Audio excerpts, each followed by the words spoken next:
Bonjour, je suis Santov Benjo, porte-parole au bureau du Premier ministre israélien et je suis là pour vous informer quotidiennement en français sur la situation en Israël.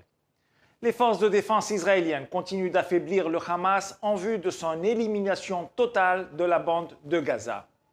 Hier, Tzahal a encore détruit de nouvelles caches d'armes. Depuis le début de la guerre, l'armée israélienne a mis la main sur plus de 6000 armes appartenant aux groupes terroristes et a mis à jour plus de 130 bouches de tunnels. Depuis le 7 octobre, c'est plus de 10 000 roquettes qui ont été lancées en direction d'Israël. De son côté, le Hezbollah, qui soutient le Hamas, a tiré une roquette sur Israël hier, blessant 15 civils. Un homme se trouve dans un état critique et un autre est grièvement blessé.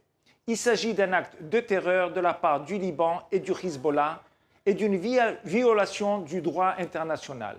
Le porte-parole de l'armée israélienne a clairement indiqué hier que cette situation de terreur provoquée par le Hezbollah dans le nord d'Israël ne peut continuer éternellement et qu'une riposte israélienne massive est désormais imminente. Le Liban sera tenu responsable des activités qu'il autorise sur son territoire et paiera le prix de la décision du Hezbollah de défendre ISIS. Israël s'engage à rétablir le sentiment de sécurité auquel tous ses citoyens ont le droit. La sauvagerie dont a fait preuve le Hamas dans cette guerre, le plaisir qu'ils ont pris à torturer des enfants, la fierté qu'ils ont exprimée en assassinant des civils, leur zèle constant à sacrifier leur propre peuple, nombreux sont ceux qui s'efforcent de comprendre comment un tel mal a pu s'enraciner. Hier, le président Herzog a apporté quelques éclaircissements. Le président Yitzhak Herzog a révélé un livre découvert sur un terroriste tué au combat. Il s'agit du livre d'Adolf Hitler, traduit en arabe, Mein Kampf, qui a conduit à l'Holocauste et à la Seconde Guerre mondiale. Le livre a été découvert sur le corps d'un terroriste dans une chambre d'enfant d'un appartement de Gaza que le Hamas utilisait comme base d'opération. Il a même marqué les sections et approfondi l'idéologie d'Adolf Hitler, qui consiste à haïr des Juifs, à tuer les Juifs, à brûler et à massacrer les Juifs où qu'ils se trouvent. Telle est la véritable guerre à laquelle nous assistons. La guerre que nous menons est la guerre contre l'endoctrinement des enfants à la haine raciale, à l'antisémitisme et à la violence. Voici par exemple une école de l'UNRWA à Gaza, où à quelques pas de la salle de classe se trouve un laboratoire de munitions. C'est ce qui se passe à 1 mètre des murs de l'école. On y trouve une usine de munitions, un entrepôt de munitions où l'on entend des explosions.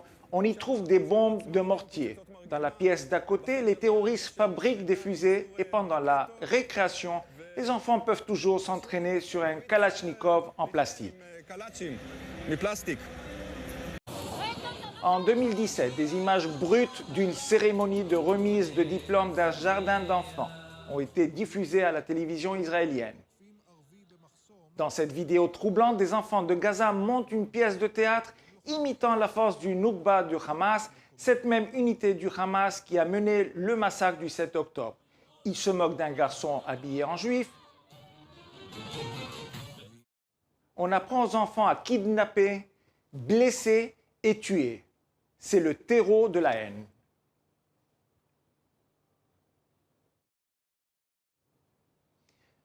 On ne peut s'empêcher de demander combien d'enfants et d'adolescents photographiés en train de s'entraîner ont obtenu leur diplôme pour participer au massacre du 7 octobre.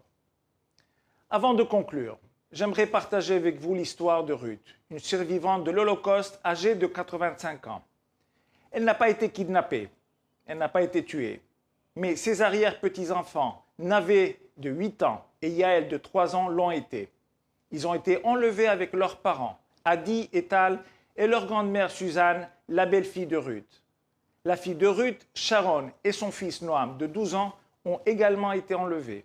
Au total, 7 membres de la famille de Ruth, représentant 3 générations, sont maintenant à Gaza, attendant d'être secourus. 39 jours retenus en otage dans un bastion du Hamas, la Croix-Rouge n'a effectué aucune visite, pas même un mot sur leur état de santé. Voilà l'ennemi auquel nous sommes confrontés. Comme toujours, nous sommes à votre disposition pour répondre à vos questions 24 heures sur 24 aux coordonnées qui s'affichent à l'écran. Merci de votre attention.